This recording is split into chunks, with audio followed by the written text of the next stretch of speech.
From Lookout Mountain, Tennessee, Jet Fly WFLI.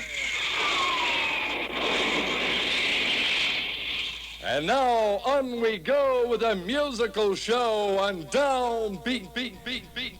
Hello, I'm Ben Cagle, and we're talking today to a dear friend of mine, a friendship that goes back almost 50 years, Tommy Jett. That's hard to believe, isn't it? 50 years.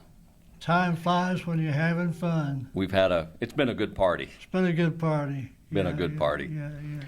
What do you think, Tommy, when you hear that musical ID? I guess they call it the WFLI downbeat ID. Yeah. When you hear that, even today, what do you think of? Even today, Bob Macy did that promo, and Dale Cantrell, and two of his brothers were in a 1957 Chevrolet, and there was about a 4-inch snow on the ground, and we couldn't pick it up in Smithfield. We left from Smithfield, and we couldn't pick it up in Smithfield, but as we got closer to Chattanooga, I could hear serving Greater Chattanooga in the Mid-South from Lookout Mountain, Tennessee.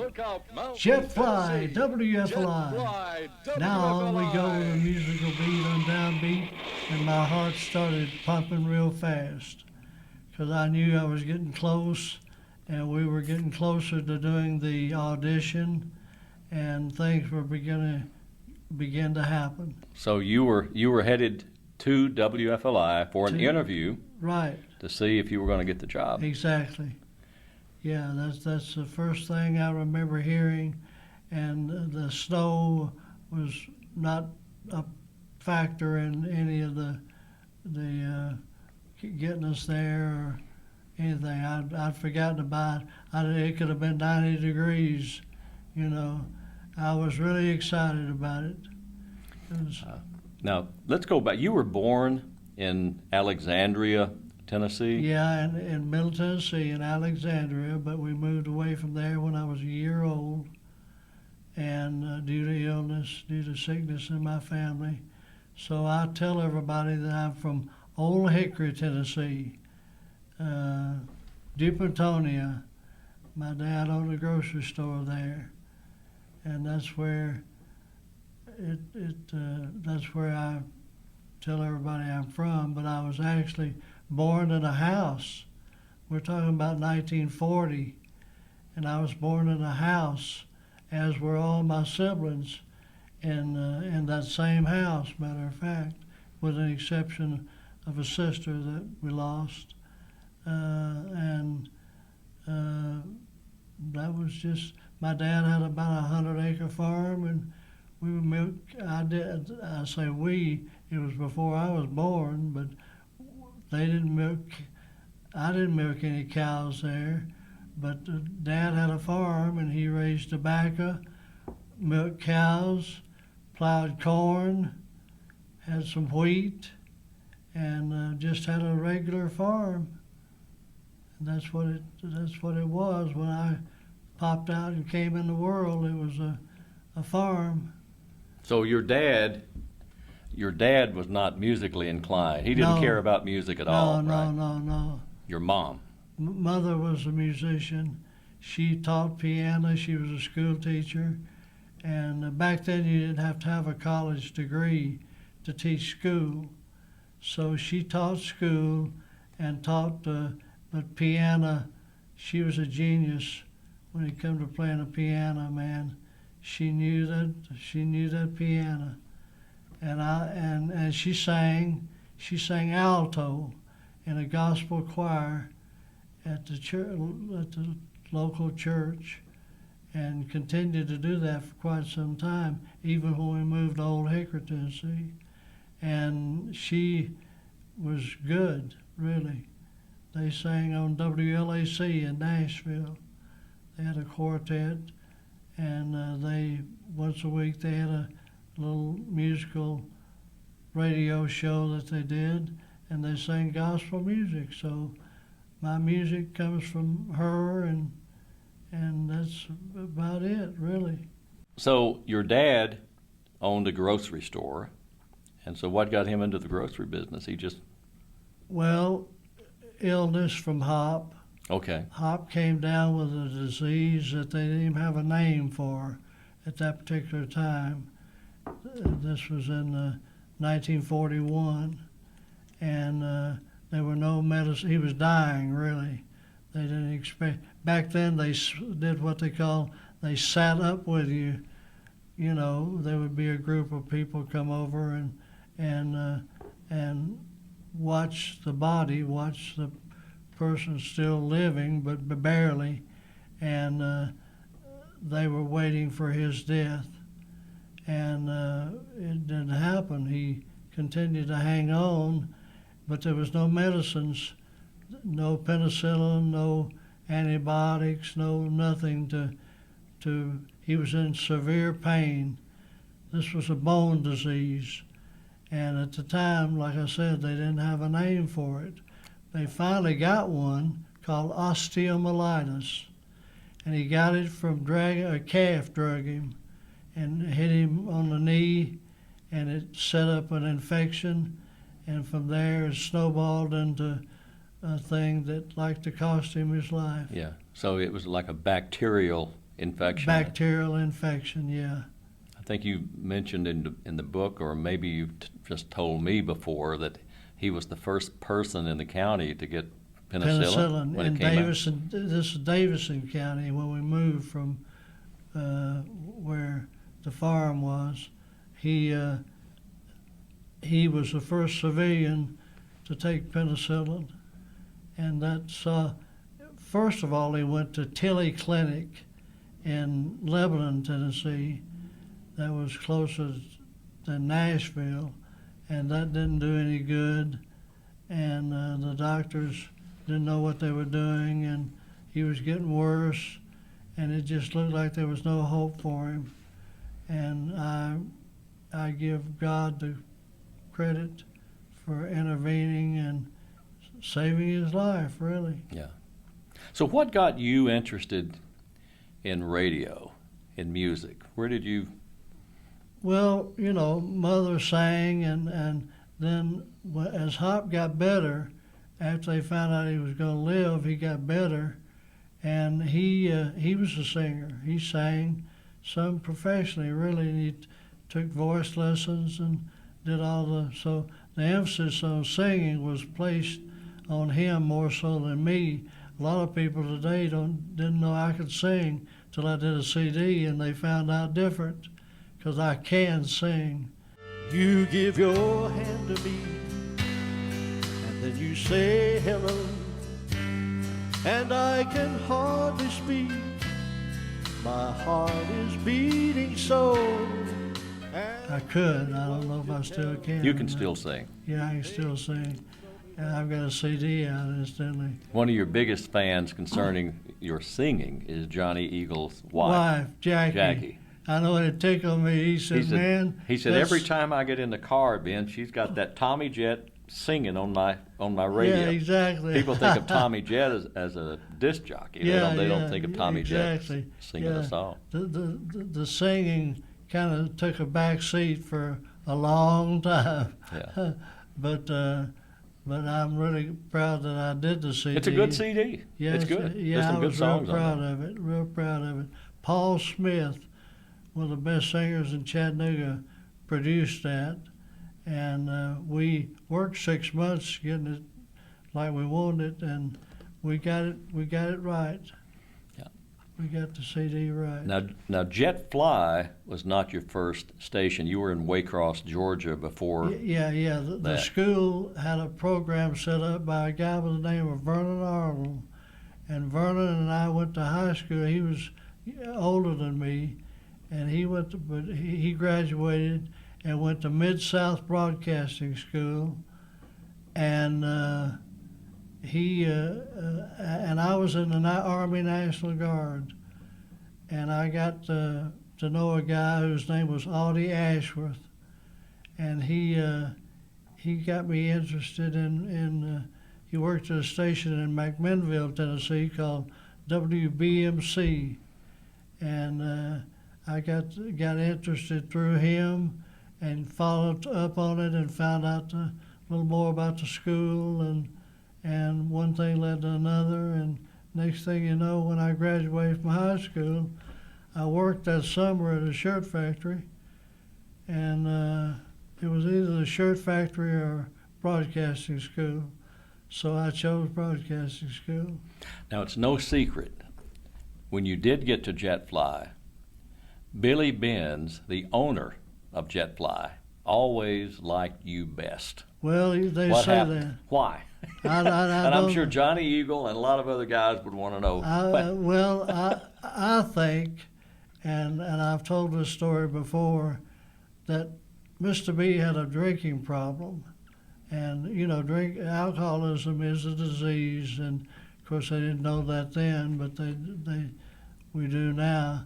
And when the staff would see Mr. B pull up in the driveway, they'd scatter every which way. They would run from him, and I didn't run from him mainly because I was on the air. I couldn't leave the station for one reason, but I loved him, and he was like a father figure to me. We all had our own relationships with him. Johnny's was more of an administrative. Johnny ended up being program director and later station manager, and he took the more serious role rather than be. He was on the air, but not as much as I was. Yeah, I'm talking to Johnny one time. I said, Johnny, how did you keep all these guys in line? Because I was there for a brief time. Yeah. And Johnny came back with a statement. He said, I don't know. He didn't know. He said, I don't know how I kept those guys in line. Well, but Johnny was a disc jockey when I got to Jet Fly, and his name was Johnny D. Johnny D. I remember. Yeah, I remember. Yeah, Johnny D. But you're talking about Mr. Benz and the alcohol thing. You would drink on the air.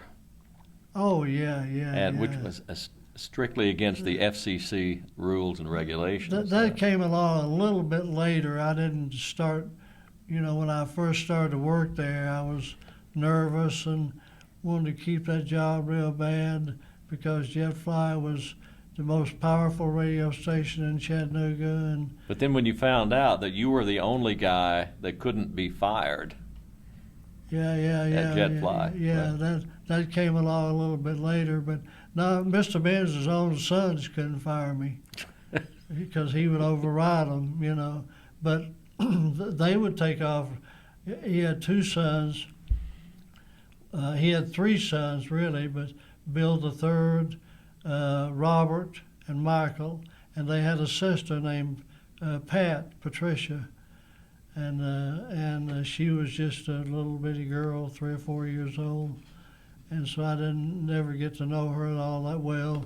But I got to know Robert quite well, and Michael quite well, and Robert probably more than I would have cared to know him actually. But we got along okay. Once you got in there, you started booking shows. Yeah, I did. And then you ran into a guy like one of the guys I think of as a friendship that goes back as long, Jimmy Harris. Oh, yeah, Jimmy, And so you were his manager for a while. I was, yeah, and he wasn't old enough to sign, so his mother came out the station. Ward Crutchfield was our attorney, and Ward is, if he's still living, he's been a friend of mine all these years. But Ward was my attorney at that particular time, and I got involved in a car accident, and I needed an attorney, and Ward took care of that, and he was a friend of Nadine Gray, the commercial manager of the station. And so anyway, that's how that came about. But Ward took care of the disc jockeys pretty well. So you, with Jimmy Harris, you tried to, you went to Nashville to Yeah, to we get went locked down in to there. Nashville after we got to know each other, and I kind of got to know the ropes. He had written a song, and I thought Jimmy was a super talent, and I still Well, do. he still is. He still is. Awesome. Yeah, one of the best singers. He and Paul Smith, probably two of the best singers in Chattanooga, and of course Roger Allen Wade. I thought Roger Allen songwriting exceeded his singing some, but he's a good singer. Oh, he's an outstanding singer. Yeah. Yeah. But his was more what we called hillbilly music back then. Mm-hmm. And I didn't care for. I like country music, and there's a story about that. But I didn't care for. I wasn't raised. Mother never sang. We at the house when we lived in Old Hickory, we sang, and we sang what they call pop music. Mm-hmm. There was no such thing as rock and roll. Yeah. It was popular music, and it was a pop chart. Billboard had a chart. Yeah. And I got to become familiar with people like Teresa Brewer and Bing Crosby and Yeah. people like Frank Yeah. Sinatra Yeah, and exactly. Dean Martin. You were heavily involved with a lot of locals here as well. Yeah. In Chattanooga. And if you're talking about Roger Allen Wade, if you listen to the words of Roger Allen Wade's his lyrics music, are the phenomenal. guy's a genius. He's Yeah, an he is. absolute genius. Yeah, and what a voice he's got Yeah. for doing promos and things Yeah. of that nature. And he's had some songs that a lot of other people have picked up that's been in the top 10 in the nation. Yeah. Oh, yeah. He wrote a song about me I know he called did. Brandon Road. That's a great song. Yeah, it is. It is a good song. One of my favorites. Yeah, one of mine too, really.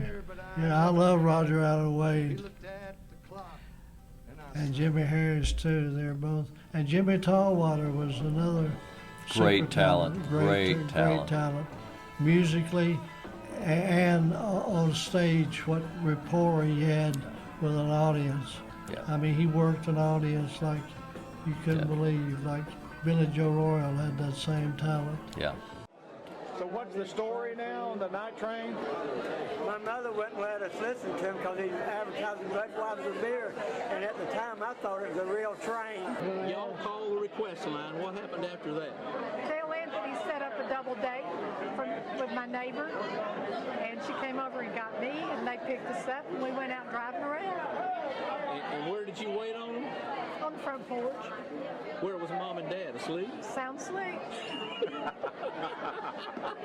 That's a good song. They were perfect gentlemen. I guess, back then, it would be hard to say what girl I was dating on what night. The early 60s, My you were first single, wife right? was Diana Lee. That was my first wife. Yeah. And we didn't get married until 1964. So we stayed married about 3 or 4 years, somewhere in there. Then you were single for all of those years. Yeah, 60s. then I was single, through the late mid 60s, 70s, and then Charlene and I got married in 1980. Okay. 80. Yeah. So, And have 2 children. yeah, we've got a son named Chad. He's my step. I don't like that term, but he's my stepson, Chad. And Chandra was my stepdaughter. And when Charlene and I got married, Chad was I think he was 5, and Chandra was 3. So, and I hadn't been around kids much, so I was A little bit of a shock. a little bit of a shock, first of all. Secondly, and I could see my nieces and nephews, and I could leave them. But when Charlene and I got married, there wasn't any leaving because the kids, you know. And I love them. They're like my kids now, and we've got grandkids, and so Chad's like my son, and Chandra's like my daughter, really, because their dad at that particular time didn't have any relationship with them whatsoever. So I was their dad, really. And you still are. And I still am. Yeah, you're exactly right. And they look at it that way. Yep. Yeah. Now you had a problem with sugar. You were diabetic since the early 60s. Well, not early. Was it early 60s? 1965.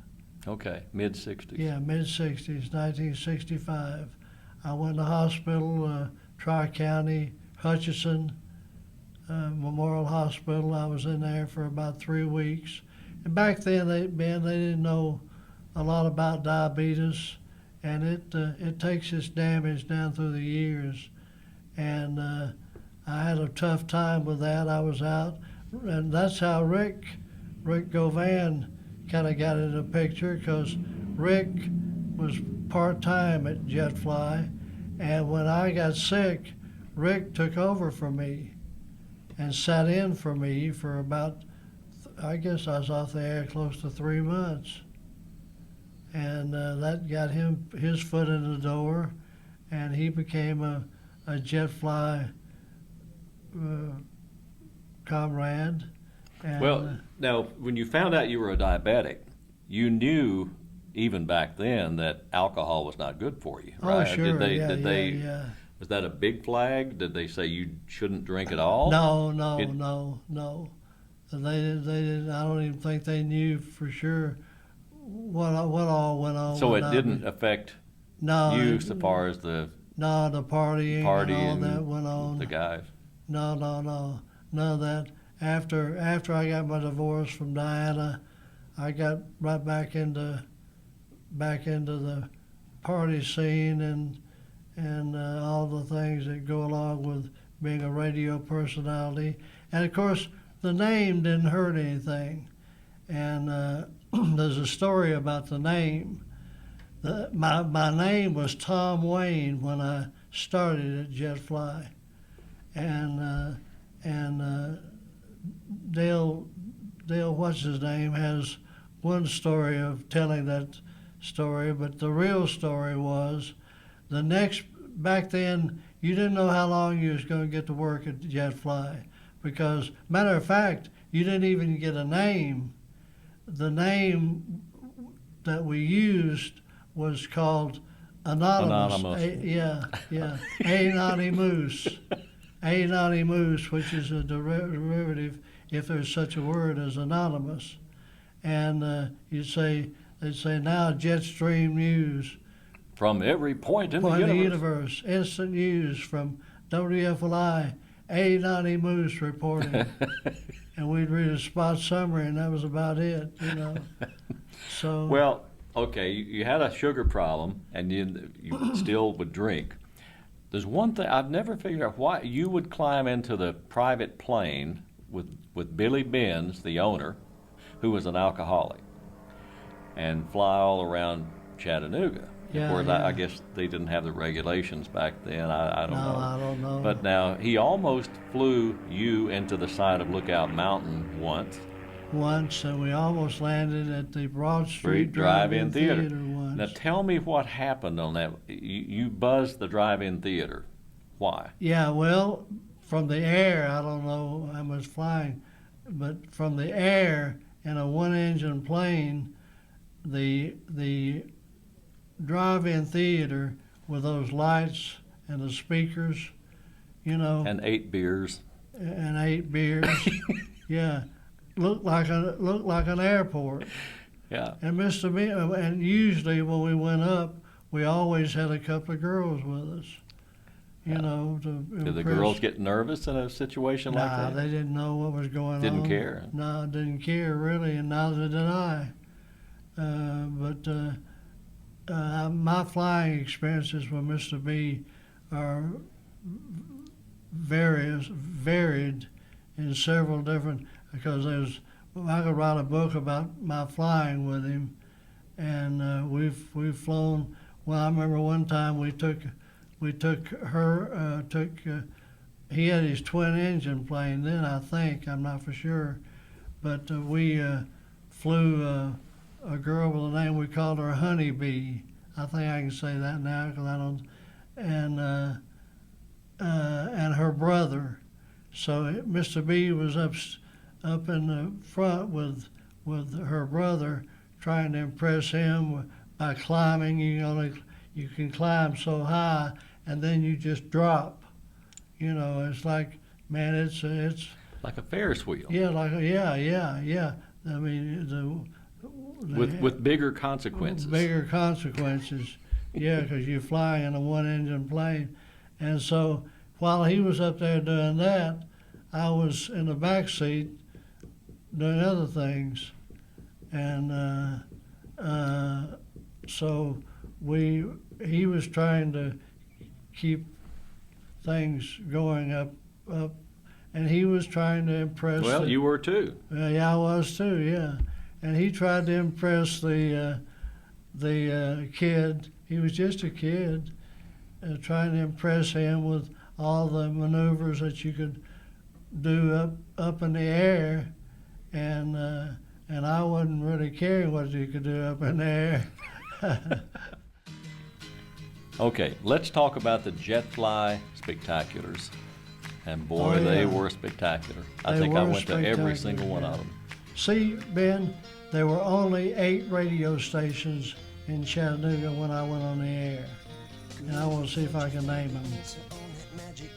WFLI, WDXB, WDEF, WNOO, WAPO, and WOGA. That's 6. Let's see, WRIP 7, and WNOO is 8. You got to meet a lot of people. Yeah, I did, and I thought, I've always, and I learned from one of the best, and that's Ron Arnold. But I knew a little bit about promoting and drawing attention and that type thing. But Ron was a master at it, and while we were in school, I picked up a lot of stuff that he would do, and so anyway, I thought Mr. B was way too late doing the Jet Fly Spectaculars. We were big when the Spectaculars were going on, but we were bigger when they weren't going on. Yours truly, Tommy Jett, along with Bob Glenn. And if you'd like to get aboard the Budweiser Night Train, all you got to do, baby, is just pick up the ding-a-ling there, Here's a rockin' sound. These are the Supremes. Brother, lots of things happen when that porch light goes out. Oh, Mr. Moon can't talk either.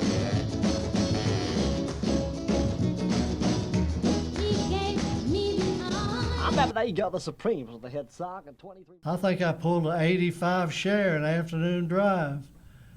And that's documented, really. That's not bragging. And I wasn't all that great, but it was where I was. I was sitting in the afternoon drive seat at one of the biggest stations, the biggest station in Chattanooga. And they had a chain of stations, but the other stations were daytime stations. WVOK, WBAM were daytime. They were 50,000, but they were daytime.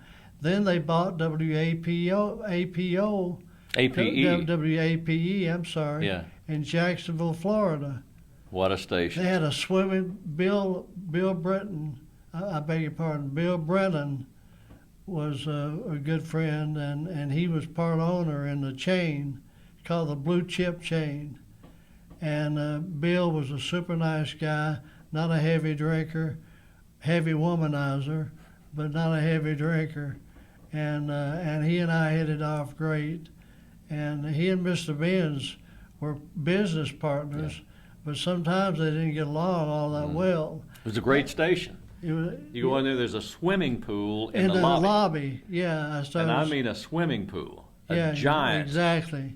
big swimming pool in the yeah. lobby. Yeah, and So this guy knows how to live. Bill handled that station pretty well, and Mr. B handled Jet Fly, and BAM and VOK, and but Bill would, like for instance, Mr. B and I would be out at 2 and 3 o'clock in the morning, and he'd be about 3 sheets in the wind, and I'd probably be 2 many times, and he'd say, Jesus, let's call Bill Brennan.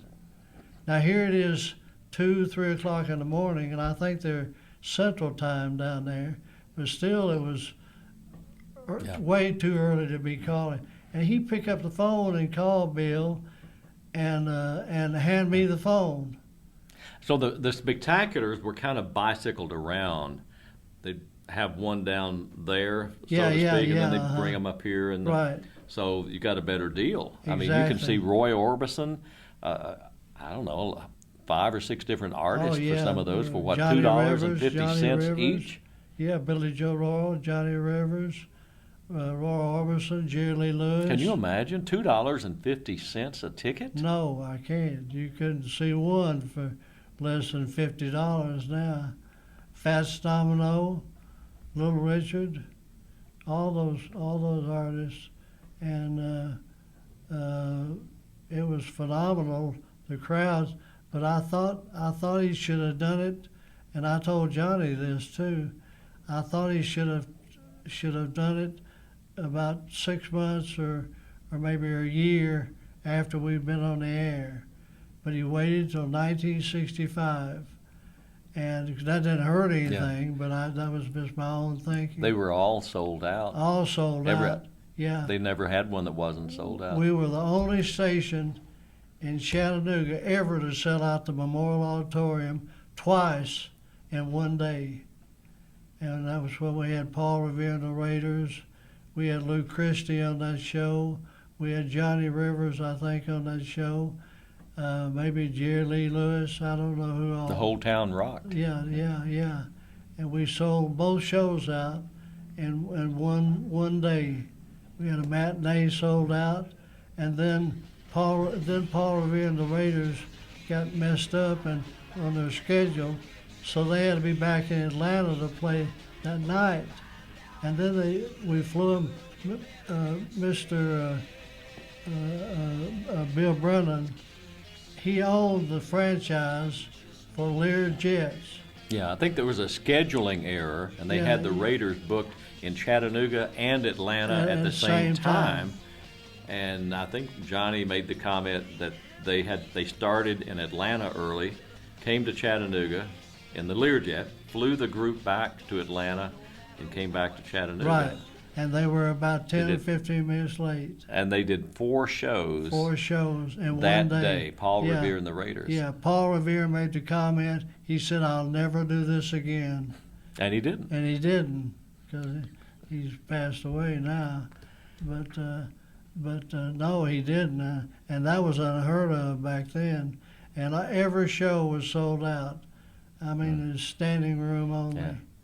All of those shows, they really got into it. Now, this wasn't at the auditorium. This was another place when Jerry Lee Lewis came to town. And you were telling me I wasn't Gene at the show. Goforth is who I'm trying to think of. Gene Goforth. Yeah. Now, Jerry Lee Lewis, he wraps up the show, and he throws his piano off stage. He right? kicks it. Gene Goforth booked all the acts for Lake Winnebasoka, and was a good friend of mine. And I did a lot of shows at Lake Winnebasoka for Fats Domino, the Drifters, the Four Tops. I don't know who all I can name. But anyway, after the show was over, Gene was shaking his head. He said, "I'll never," and he knew them all very well, much better than I did. Mm-hmm.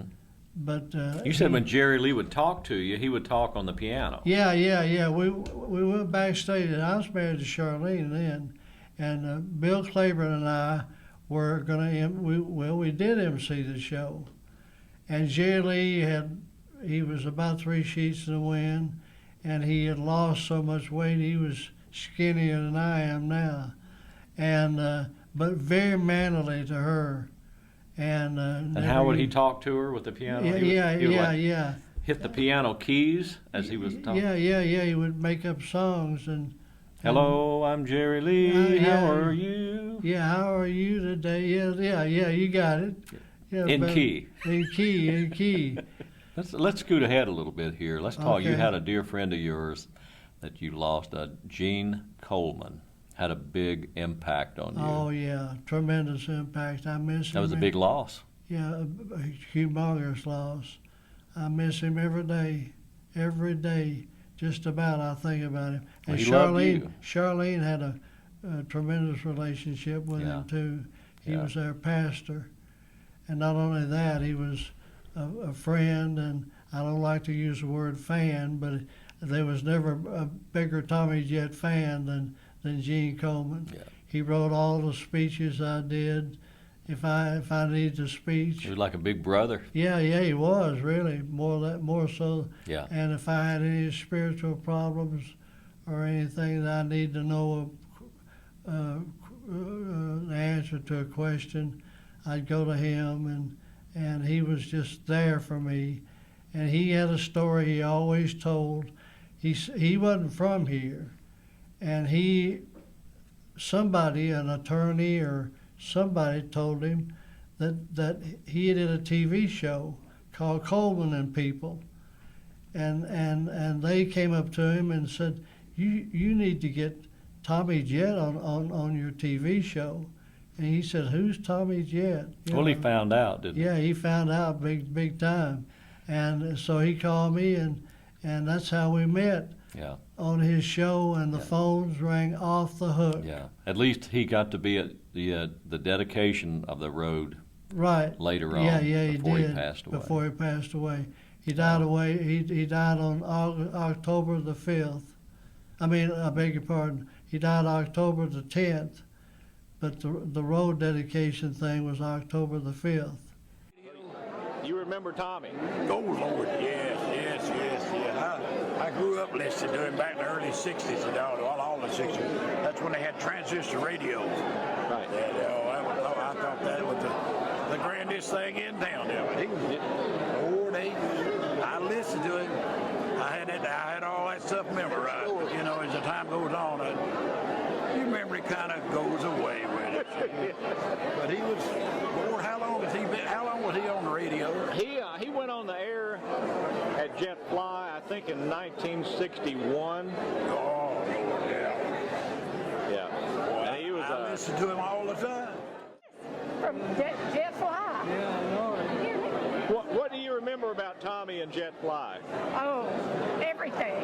He was wonderful. The Stocking Full of Love in Walker County. How did that come about? You've been involved in that for a long time. Since its inception, really. I was a big admirer, and I don't like to use the word fan. I wasn't a fan, but I got to know Sheriff Abelard, and out of all the people I know, I don't know anybody that I respected any more than I did him. I got to know him, and he was so nice to me, and we became close friends. I can say, at least to me, he was. I don't know how he felt about it. You helped raise a lot of money. Well, for that Stocking Full of Love. I appreciate you saying that. That's been a great project, and it continues. Continues, today. yeah. And we had our Tommy Jett Entertainers reunion in August, I think. Was it August? August 23rd? I think so. Yeah. And we raised over $1,000 for the homeless veterans, and that's when I got to meet the mayor. I told you about knowing his uncle. His uncle was my attorney, Rodney Burke. Yeah. And so, and he's just a fine young man. And I bragged on him and told him how proud I was of him, and I think we didn't spend a long time with him, but we got to spend probably 30 minutes or so. Well, you've been a big impact on a lot of people, and a lot of people have had a big impact on you. Well, yeah, One was a total stranger that you met. I think you said you were under like an interstate. There was heavy rain, and the guy came up to you and gave you a card. This was just a homeless guy. I think I didn't talk to him, but he was under the bridge same time I was. I was on my way to Hickson to do a remote for Rome Benedict, and it was pouring down rain, and traffic had stopped, and I was running late, and while I was sitting there, this guy just walked over and handed me that card, and he didn't speak to me, he didn't say anything, and left. I don't know where he went. I didn't pay attention to him because I didn't think anything about it. I was too busy trying to get to that remote, you know. So that was about the end of that. But I saved that card, and it made a tremendous impact on me, so much so that I have it tattooed on my arm. And what did it say? Well, it said, "If we meet and you forget me, you've lost nothing. But if you meet Jesus Christ and you forget him, you've lost everything." And he handed me that card, and I kept it for years, and it's still somewhere at the house, but I've misplaced it and can't remember where I put it. But that meant a lot to me, and but I have my spiritual story that I hadn't thought too much about is the angel story. I was at the Swafford Furniture Store and with Bob Broom, and all of a sudden I felt something hit my right leg. And I thought, well, what's going on here, you know? And I looked down, and it was about a little 4-year-old girl. And I thought, what is she? I didn't know who she was. I didn't see her come up. She hugged my leg, and I thought, what am I going to do about this? And this all happened in a matter of seconds. It wasn't no long, drawn-out thing. And I knelt down, and she put the warmest spiritual hug on me that I've ever had. She threw her little arms around my shoulders, and I know I got hugged by an angel, because it didn't last long, but when she turned, she walked away, and nobody saw her after that. Wow. That was a chilling. Bob felt it. Yeah. He felt the spirit, and later that upped my curiosity, because I'd never had anything like that happen before, and I checked with some ministers, and it's in the Bible. I said Romans, I think, but it's in Daniel, where it says, "Beware of strangers, for they may be angels unaware." And that's and I know it's in there. Well, it obviously made a big impression on you because you remember it since the 1960s. Yeah, exactly. Vividly. Yeah, vividly. Yeah. Yeah. Back at Jet Fly in those days, you had a mascot, Leader the Lion. And boy, you guys had so much fun with that promotion. Yeah, that was you got involved with several promotions with Ron Arnold or Ron Daly. Yeah, Ron Daly. Yeah, that was one of Dale's big promotions that he had. He did mornings. Dale always did mornings, and we had 2 wire services, AP and UPI, and he would check the wire services, and he checked on there in Birmingham, Alabama. They had a lioness. There's a difference in a lion and a lion. They had a lioness as a female. Yeah. He talked Mr. Benz somehow into getting that. Yeah, he did. Billy Warren drove down there and got her and brought her back. She was just a cub, Yeah. but she grew up to be a bigger than a cub, really. And the lion would stay in the lobby when In you the walked lobby, in the Mr. station. B had to have her in the lobby, and it was up to the disc jockeys to see that the lobby stayed clean. And oh Lord, what a chore that was! I tried to get out of that one. Tell us about when the lion got lost, supposedly. Yeah, supposedly. And no, you weren't in on I this wasn't joke. in, no. Ron Arnold had it all planned. Ron Daly Yeah, yeah. had it planned when he called you on the air and said, "Oh my gosh, the Yeah. lion He is didn't loose." have that part planned. No. He every day a disc jockey would take her to a high school, and we Can you had imagine today Yeah, taking a lion to school? yeah. I mean, with all the restrictions and everything today, you just load it up. I'm We going had to a take the lion 55 over to the yeah, Central. We'll be back later. yeah. I had a '55 Ford that we had all written WFLI on it, and we were going to give the car away. And we thought that Mr. B had a partition placed in the back seat to where the lion couldn't get up in the front seat, you know, obviously. This is funny. And so I was on the air. It was right at afternoon school. School had gotten out. It was right at afternoon drive. I was doing afternoon drive then. And it was a hotline, and he called up, and man, he was crying. He said, "I don't know what I'm going to do." And I thought he'd hit a kid. I thought he'd run over somebody or something, you know. And man, it scared me too. I said, "What's going on? What's wrong?" He said, "Oh, I'm going to be fired. I know I'll be fired." And I said, "What have you done?" He said, "The lion has got loose." And it was a sensation. It was a sensation.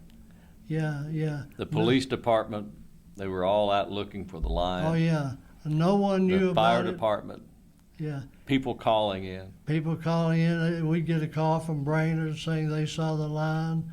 And then about 10 minutes later, we'd get a call from Red Bank saying they saw the lion. It was great publicity. It was great. It made the headlines. And Mr. B didn't know at the time. No, he didn't know it. He put up a $50 reward. He didn't know it. Nadine Gray didn't know it. She was a commercial manager. The only three people I think that were in on it was Stanley Hall. He was in on it. And I believe Ed Gale was in on it. Ed Aslinger was in on it. And there may have been one more. There were only about three. Johnny wasn't in on it. No, Johnny wasn't in on it.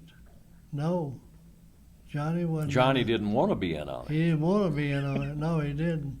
But there were only about three people that were in on it, and I definitely wasn't in on it. It was a great promotion. Yeah, it was. And you were involved in several promotions, and one in particular where you were going to walk from Chattanooga to Cleveland. It was a promotion for a shoe company. Tom McCann. Tom McCann shoes. The theme was, these shoes are so comfortable, I'm just going to walk from Chattanooga to Cleveland in these Tom McCann shoes. Yeah, yeah. We had done a promotion on similar to that before Tom McCann, and that was bicycles. And I think that was Ron's, I know it was, for the Bear's Den restaurant in Athens.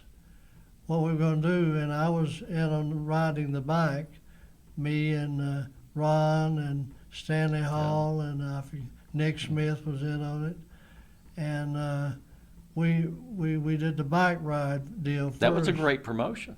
Yeah, it was a good promotion. So Ron thought that since the bike ride was such a good promotion, that he'd do the shoe promotion. And he would start out wearing, and Tom McCann was not an expensive shoe. I don't even think they're in existence now. It was a great idea. It was a great idea. The only problem, the guy that was supposed to bring the tennis shoes halfway through the walk never showed up. Never showed up. And that guy was Tommy Jett. That was the guy. Tommy Jett was supposed to bring those tennis shoes. Yeah. Well, what happened is Nick Smith and I, we had dates. It was on Sunday, and we had picked our girlfriends up, and we went in Ron and Nick's car. I was going to meet him. We had a place. I was going to meet him and pick him up and take him a pair of tennis shoes. And back then, Ben, it really didn't matter to me whether he had shoes or not. I didn't care. So I don't know if we forgot it, or I don't know what the circumstances why we were All late. he remembers is that Tommy never showed up. But and when I got there, Ron was walking on his heel, on his ankles. Yeah, I've got good news for you. I really have tremendous news for you. Great news. Ron Arnold has forgiven you. Has he forgiven me? Yes. Well, thank God. Recently. Recently. And that was 1960. Did y'all talk about 1960? When was that? 65? 66? Somewhere. No, I was married in 65. It was 63. You have been forgiven. I have been forgiven. Yes. Well, thank God for that. I appreciate that. Yeah. It's my transistor radio I had when I was in 1964 that I listened to Tommy with, way over in Polk County. And I take it to school. My friends would borrow it. When the batteries start running down, we'd go over to a light pole so we could hear so we could hear Jet fly a little bit playing it. So you want Tommy to sign the radio? If he would sign it. Well, he can sign that radio, Tommy. You got an ink pen or something, huh? I got this. One of you say down there. Yeah. Started having that. That was a change. The Jet is the best. I loved hearing Tommy in 66 and 67. Yeah? We heard the golden oldies. He was Mr. Radio back then. Yeah. Don't you know it? No, yeah. Did you ever listen to the night train thing that he did on that night? Yeah. I'm going to quit telling you because I'm just telling my age. In 2012, you were involved in a horrible car accident. Yeah, I was. You want to talk about that? Well, yeah. That was the one that ended the whole thing. I had just left. I'll give Rick Davis a plug. Rick's been one of my sponsors for many, many, many years. I've known him since he was 14 years old. He used to live next door to me on Curtis Circle out there in Red Bank. My day was going great, felt good. I was on my way to Pioneer Credit because I was in sales then. This is when I was on the air and sold at the same time. And I had something hit me in my neck, it felt like, and so I had a stroke. And for 2 hours, I drove around semi-incoherently. I just barely remember where I was or where I went. But long story short, I ran off of I was on Highway 2 back where I started, and I flipped the car 8 times, and they said there was a couple behind me. I was out of it by then, but there was a teenage couple behind me, and there was another car behind them, and that was only traffic that saw it. And the young teenage couple, I've met them since, and to thank them for what they tried to do, and that's get me out of that car, because I landed in the top of trees, and the car fell down through the trees, and if they hadn't have found me, I would have starved to death. I'd never been found. And but anyway, they did find me, and they called 911 and got every highway patrolman and every sheriff department and the paramedics, and I don't know who all was there. And I didn't come to till I heard Bruce Coker's voice. Bruce and I are good friends, and he was involved in a Stocking Full of Love later. You know, he just started, I think, not too long after that. And when I heard his voice, he and I became good friends and still are. When I heard his voice, I began to get coherent. You were in the hospital for how long, Tommy? Almost 4 months. And they gave up on you more than once. Yeah, I was on a respirator.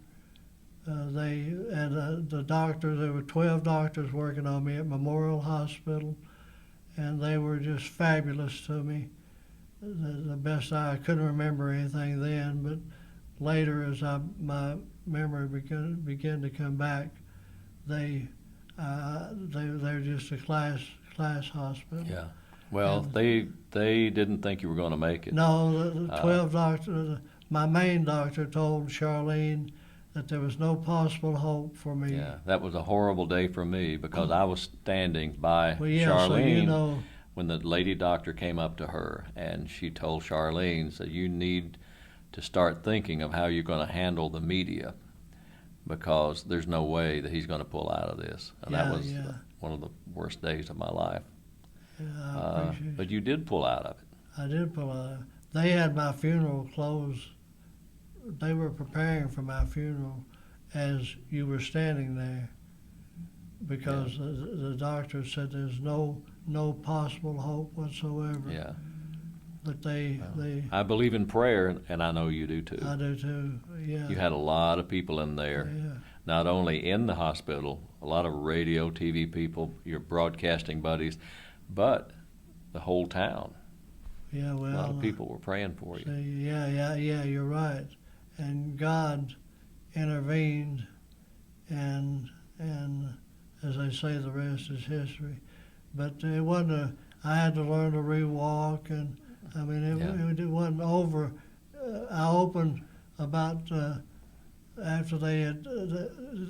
I told Charlene a long time ago that I didn't want to be kept alive on a respirator if anything like that ever happened, and she was going to abide by that. And she asked if the doctors, if I could stay hooked up until my family could get there from Nashville. And he said, yeah, we can keep. And about 3 o'clock on a Sunday morning, I think it was, my left eye popped open. And I had things sticking in me, and everything went zero. Yeah. And the doctors were great because we asked if we could put a boombox in the room. Tell that story. Chip Chapman, I think he originally came up with the idea. We put music in there. We were thinking, well, what does Tommy like more than anything else? And it's music. And later, when you came out of it, of course, you mentioned to me that you were in this place. You didn't know where you were. No. But you heard the Temptations. The Temptations. I've got sunshine.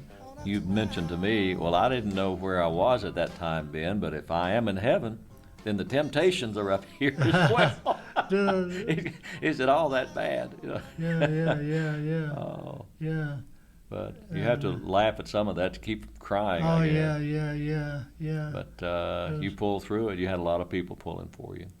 Yeah, I know I did, and I appreciate it. It's a good time for me I want to thank everybody, and I don't take it for granted.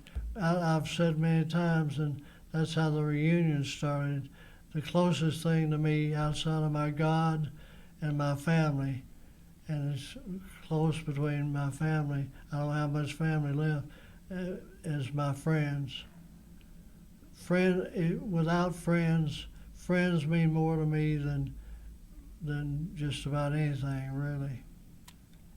And I know that. A lot of people everyone that knows you knows that. Yeah. Let's talk. We didn't talk about those rings. How can we talk to Tommy Jett, have a conversation with Tommy Jett, and not talk about those rings? Well, it'd be hard to do since, I've said many times when I go someplace, if people don't know me when I get there, they'll know me when I leave.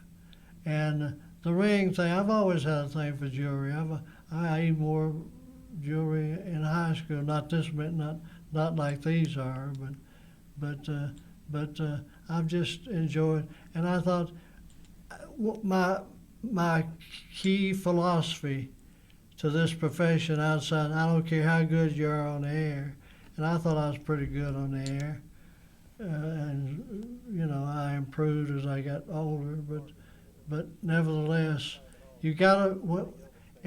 It's important to be noticed. Two things. The most important thing in your life is your name. If somebody called, you was in a crowd and somebody called you and they said, "Hey, you wouldn't respond. But if they said, "Hey, Ben," you'd respond to that. So that tells me that name is one of the most important things in your life from an earthly standpoint. Now, I'm not talking spiritually. I'm talking earthly. If I go someplace, you know, and very few places do I go that they don't know me. And I did that by promoting Tommy Jett. And any way I could do that I could get by with doing it without offending anybody, I did. And, well, a lot of people do know your name because on May 4th, 2013, you were inducted into the Tennessee Radio Hall of Fame. Yeah. That was a great night. That was a great night, yeah. All my family was there. And to have Luther Massengill on the podium there with you, that was a big surprise. Oh, yeah, Luther. They shocked me on that deal, Rick. Chip Chapman, I said, Chip, I'd like to be my inductee. The one to induct me would be Johnny Eagle, because Johnny and I started to fly practically together and have been close and good friends. And he said, you leave all that up to me. I'm a program director. You know how Chip is. I'll take care of that. Got you covered. Don't worry about it. Don't worry about it. Don't worry about it. Got you covered. But let me say this, put Chip a good word in. He was there every waking minute he could be at the hospital. He was there. He was right there. Yes, sir. Right there. Chip Chapman was right there. Yeah. And I love him and so many. We can't name them all. No, you can't name Earl them. Friedenberg, David Carroll. I mean, all these guys. Yeah. Ben Cagle. Yeah, he was there. Yeah, but Chip just worked out, but he was there. But anyway, he said, I got you covered. So I thought, well, you know, I'm blessed that I got in, you know. So, because Luther had been inducted first, which is what he should have been. He was from Chattanooga. And so, anyway, I never thought about Luther. It was raining, and the place was packed, though. And I never thought about that many people were going to be there. And I never thought that Luther would be the one to induct me in the Hall of Fame. And I was getting ready, I had a speech made out. I was getting ready to do my speech, thank everybody, which I did do. But I saw some of those pictures. You were surprised. Oh, yes. When you looked around and saw Luther, oh, yes. It's like you were knocked out there you were trying to get a hold of yourself. I was trying, exactly. I almost cried. Yeah, I know. Yeah. That was, and he was glad to be there. I talked to Luther. Did you? Yeah, he was glad to do that. He was thrilled. He said, Ben, I think I got as much out of this as Tommy did. He said, I really had fun. I think he did and too. He did. He had a ball doing that. I'm glad this is unrehearsed, and I'm glad you told me that. I'm a very fortunate guy. I was able to work with that man for several years. And we were buddies. We were real I know good buddies. You were. When I saw Luther, it all went, you know. Well, let me ask you something. Yeah. When it's all over, when I'm gone, when you're gone, when we're all gone, how do you, Tommy Jett, want to be remembered? Well, it's hard to say, and just a quick statement how I'd like to be remembered. Take your time. I'd like to be, of course, I'd like to be remembered as being a caring, loving person. I'm going to get on that kick that I don't like to get. But how much my friends have meant to me. I'll turn it off if you want me to. I think I can make it. And how many friends I'm close like you, and like Chip, like we couldn't begin. David Carroll, Max O'Brien, Bill Cooley. I think a lot of Bill. You're part of their family. I love him, and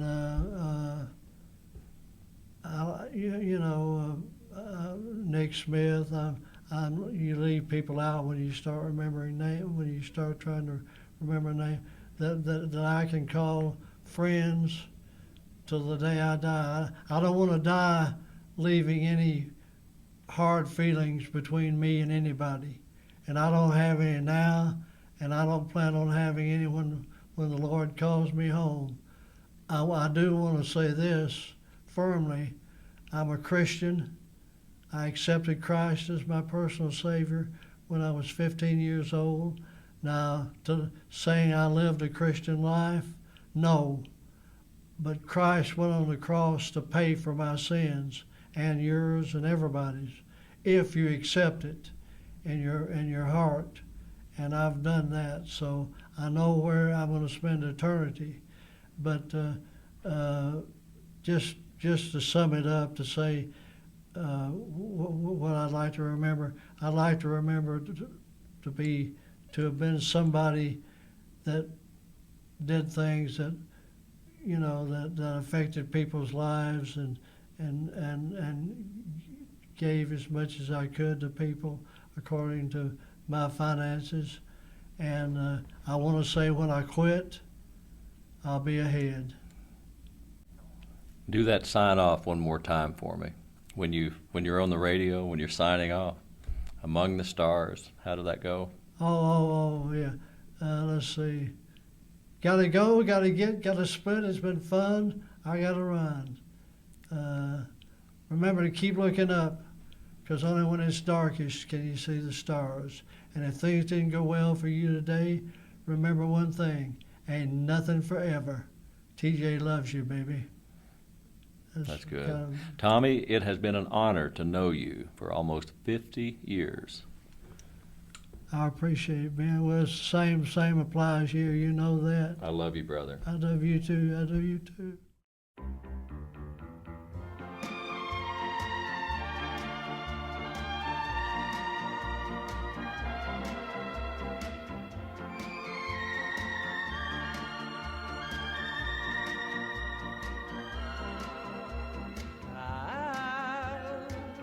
There when all your dreams are broken, to answer your unspoken prayer,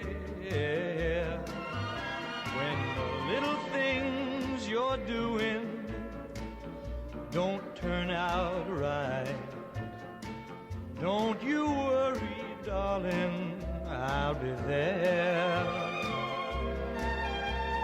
I'll miss you, and in my dreams I'll kiss you and wish you luck on your new affair.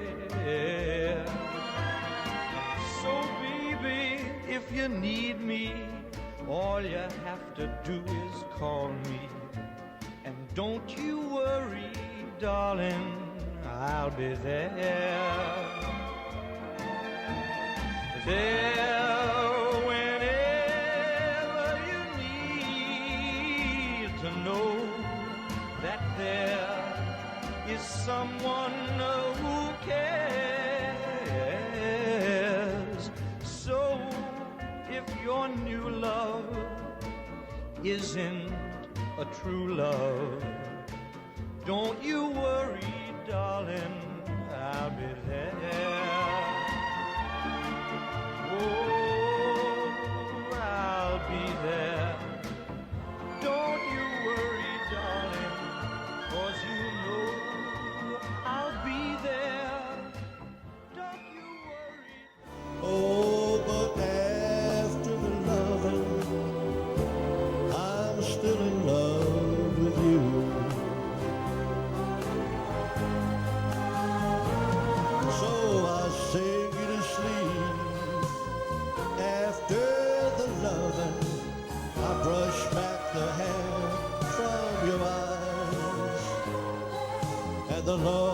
face is so real that it makes me wanna cry.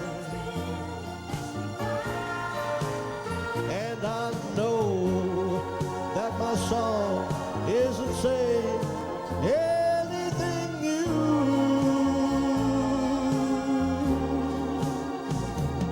Oh, but after the loving, I'm still in love with you.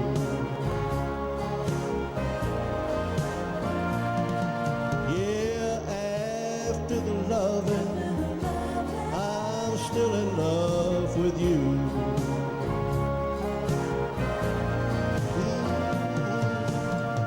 After the loving, I'm still in love with you.